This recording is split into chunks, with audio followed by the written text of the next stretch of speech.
Namaste, friends. Welcome to Bharat Leads and Jai Hind. Let's talk about something that will make you feel intensely proud of our heritage. Imagine this scene. The year is 1893. The place is Chicago, Illinois, the host to the world's Parliament of Religions. It was a landmark event meant to showcase the religious tolerance. The hall is packed with distinguished theologians, scholars, and delegates, primarily representing the established Christian denominations of Europe and America. Then, a young, unknown monk from India takes the stage. He is dressed in saffron robes and a turban, a striking figure against the backdrop of Western formality. He is Swami Vivekananda. What followed was not merely a speech, it was a cultural earthquake. This wasn't just a defense of Hindu Dharma, it was a radical redefinition of religion itself, setting a new course for East West spiritual dialogue. Today, let's delve into the heart of that pivotal moment. Swami Vivekananda's address in Chicago. Vivekananda was initially nervous. He was scheduled late in the program. When he finally rose on September 11, 1893, the crowd was restless and perhaps skeptical of the lone Hindu representative. He began not with a theological argument, but with an immediate, heartfelt connection that instantly broke the ice and shattered centuries of cultural distance. Vivekananda did not use a formal greeting like ladies and gentlemen. No. He opened with sisters and brothers of America. The effect was instantaneous. The audience rose in standing ovation. Why was this simple phrase so revolutionary? Because in the era defined by colonialism, rigid religious hierarchy, and the notion of Western spiritual supremacy, he treated the entire audience, and by extension the world, as one family. He didn't come to preach to them, he came to speak with his siblings. Once the applause subsided, Vivekananda delivered a message centered on two powerful, interlinked themes drawn from the vast treasury of Hindu and Vedic philosophy. The acceptance of all religions was the first theme. Vivekananda presented Hindu Dharma not as the only true path, but as the mother of all religions. He argued that the world needs not tolerance, but acceptance.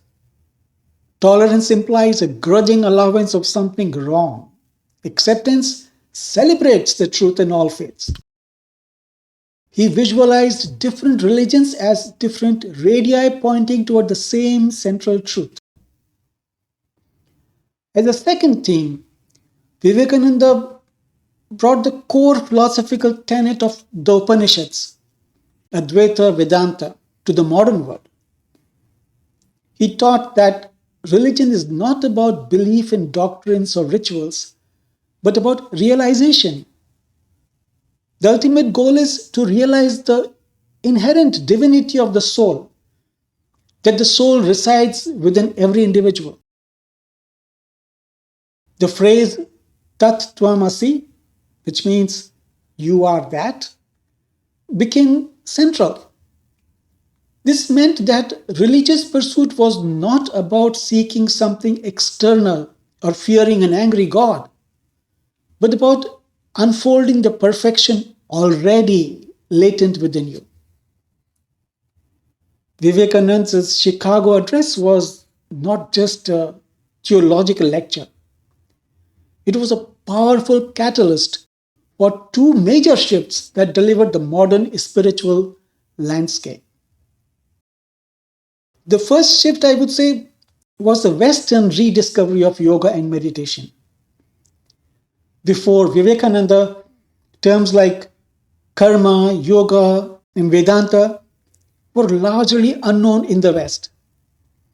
He was the first great ambassador to articulate these concepts clearly and non-sectarianly to a global audience. He redefined yoga from merely physical contortions to a systematic approach for controlling the mind and realizing the inner truth. This presentation laid the intellectual groundwork for the yoga and meditation boom that would follow over the next century. The second shift was defining modern Indian identity. Vivekananda's success instilled immense confidence in a subcontinent struggling under colonial rule. He showed the world that India, though materially poor at that time, was a superpower of spiritual and philosophical wealth. His message transformed how Indians viewed their own traditions, not as relics of a backward past, but as a dynamic, universal system of acceptance capable of solving the world's deepest spiritual challenges. The echo of those first words in Chicago, sisters and brothers of America, still resonates today. Whenever I pass in front of the Art Institute of Chicago, my heart fills with pride thinking of this timeless monk in orange robes who had changed the history at that very place. Friends, with deep reverence, let me present the enlightened Swami Vivekananda in his own voice with his first of the several landmark speeches he gave in Chicago in 1893.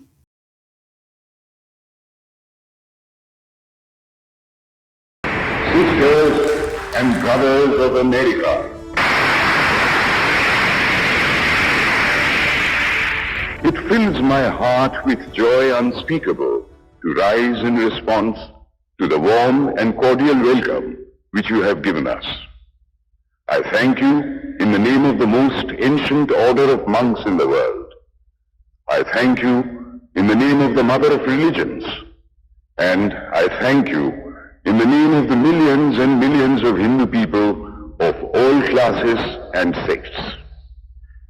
My thanks also to some of the speakers on this platform who, referring to the delegates from the Orient, have told you that these men from far-off nations may well claim the honor of bearing to different lands the idea of toleration. I am proud to belong to a religion which has taught the world both tolerance and universal acceptance. We believe not only in universal toleration, but we accept all religions as true. I am proud to belong to a nation which has sheltered the persecuted and the refugees of all religions and all nations of the earth. I am proud to tell you that we have gathered in our bosom the purest remnant of the Israelites who came to southern India and took refuge with us in the very year in which their holy temple was shattered to pieces by Roman tyranny. I am proud to belong to the religion which has sheltered and is still fostering the remnant of the grand Zoroastrian nation. I will quote to you, brethren, a few lines from a hymn which I remember to have repeated from my earliest boyhood, which is every day repeated by millions of human beings. As the different streams, having their sources in different places, all mingle their water in the sea, so, O Lord, the different paths which men take through different tendencies, various though they appear, crooked or straight, all lead to Thee.